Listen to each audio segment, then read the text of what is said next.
is in the book, so how were last night's messages different from the DNC's? Here to discuss it, Fox News contributor, former interim DNC chair Donna Brazile, and Fox News contributor Tammy Bruce. Donna, start with you. Were you surprised about the diversity of speakers?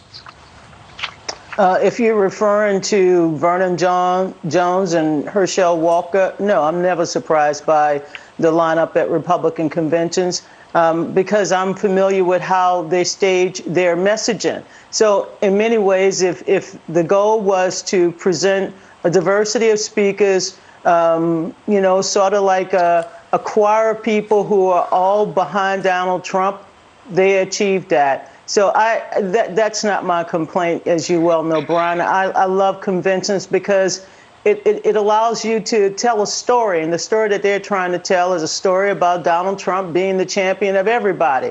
And that's just not true. But that's the story they want to tell, and that's the story that I'm sure they will reinforce tonight. Tammy, your takeaway? Well, look, I think that it's a story that is true. Clearly, the American people see that in their everyday lives.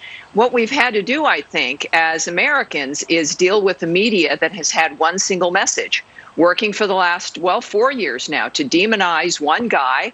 They go out of their way to do it.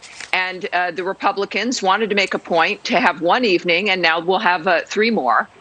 To show the American people who Donald Trump really is. And this is perhaps the first time that a lot of Americans have seen his success.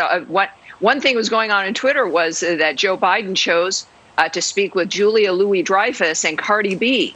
Donald Trump was speaking with hostages that he got freed. He was speaking with first frontline workers for health care, speaking with the kinds of individuals who benefited from his policies. So I think that this is incredibly important. The speakers highlighted that as well. You got more discussion about policy in that first night than you got with the entire Democratic convention for 4 nights. I want you to hear what Herschel Walker had to say. He talked about his 37-year friendship, how he used to babysit the kids when they were kids, and how he first met Donald Trump, the businessman, when he was a running back. And he also talked about his style. Watch. It hurt my soul to hear the terrible names that people call Donald. The worst one is racist. I take it as a personal insult that people would think I've had a 37-year friendship with a racist. I've seen racism up close. I know what it is, and it isn't Donald Trump. He shows how much he cares about social justice in the black community through his actions. And his action speaks louder than stickers or slogans on a jersey. He leaves nothing on the field. Some people don't like his style, the way he knocks down obstacles that get in the way of his goals. People on the opposing team didn't like when I ran over them either. But that's how you get the job done. All right. Donna, you know communications. Is that an effective communication? Again, he's speaking to Donald Trump's base. He's not speaking to the American people. Why not? Let me just say this, let me just say this. I recognize that, we're not on the same team when it comes to who our quarterback is. But let me also remind Tammy that Joe Biden did not ignore the pleas of the American people. He talked with everyday, ordinary Americans, whether they were first responders or whether they were on the front lines, trying to take care of their own and their community. So we're talking about the story that the Republicans are trying to tell this week. We heard what the Democrats, what a platform told last week. I'm speaking to the Republicans, and what I heard, they're speaking to the choir. And that's fine, because I, like a churchgoer, I want to hear that music. I want to understand what that is. I'm not sitting here early this morning praying as I did last night, but not just my family in the Gulf Coast facing 2 hurricanes, but praying for the family, and his name is Jacob Blake, praying for his family, praying that this man's lives so that he could tell his story. That is what we should do when we at these conventions. Tell the story. Now, tell your story.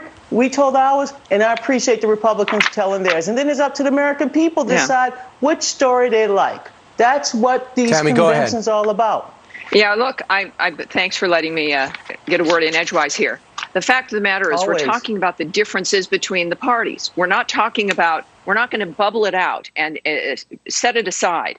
Fact of the matter is Joe Biden's had almost half a century of being in Washington, D.C., and you look at the condition of the Democrat Party, the dour hopelessness of that message, that this is Hillary Clinton's message that he should not concede under any circumstances, the desperation that is there because they know they can't persuade the American people.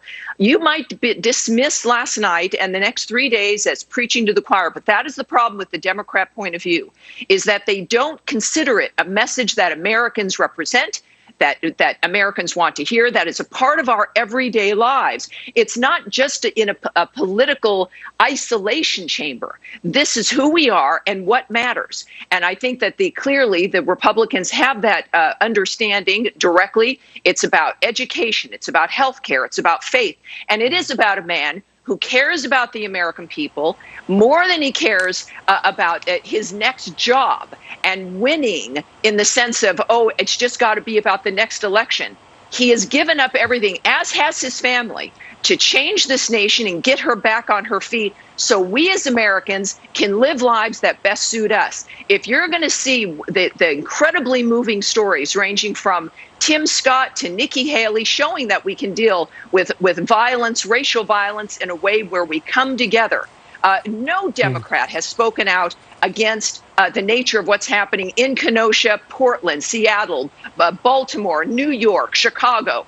Americans have a choice. And the fact is that the Republicans are showing an expanse of what the American sensibility is and what the American future is. It's not some discussion over some seminar. This is why the choir sounds like you want to win the next coming election from a scratch record. It sounds like I will never be an American in your world, because after 400 years, my family cannot. Of course you are. That is not what anyone walk out this house That's not what anyone said.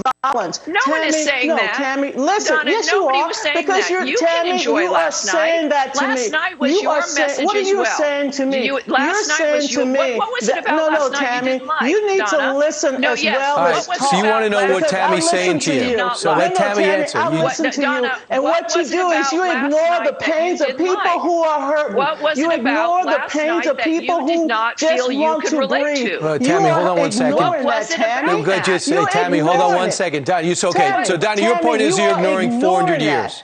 So let Tammy answer you. Don't be so condescending and patronizing to tell me. To tell me that I cannot tell my story. Tell me the story of people who are struggling to live, she just to described. breathe are just as important. She doesn't want an answer. Donna, let her answer. You're patronizing. Let her answer. She doesn't want an answer. When you she say doesn't. That. No, Tammy. No, Donna, hold on. Donna, hold on. Tammy, answer. Did you put down Did you ignore 400 years?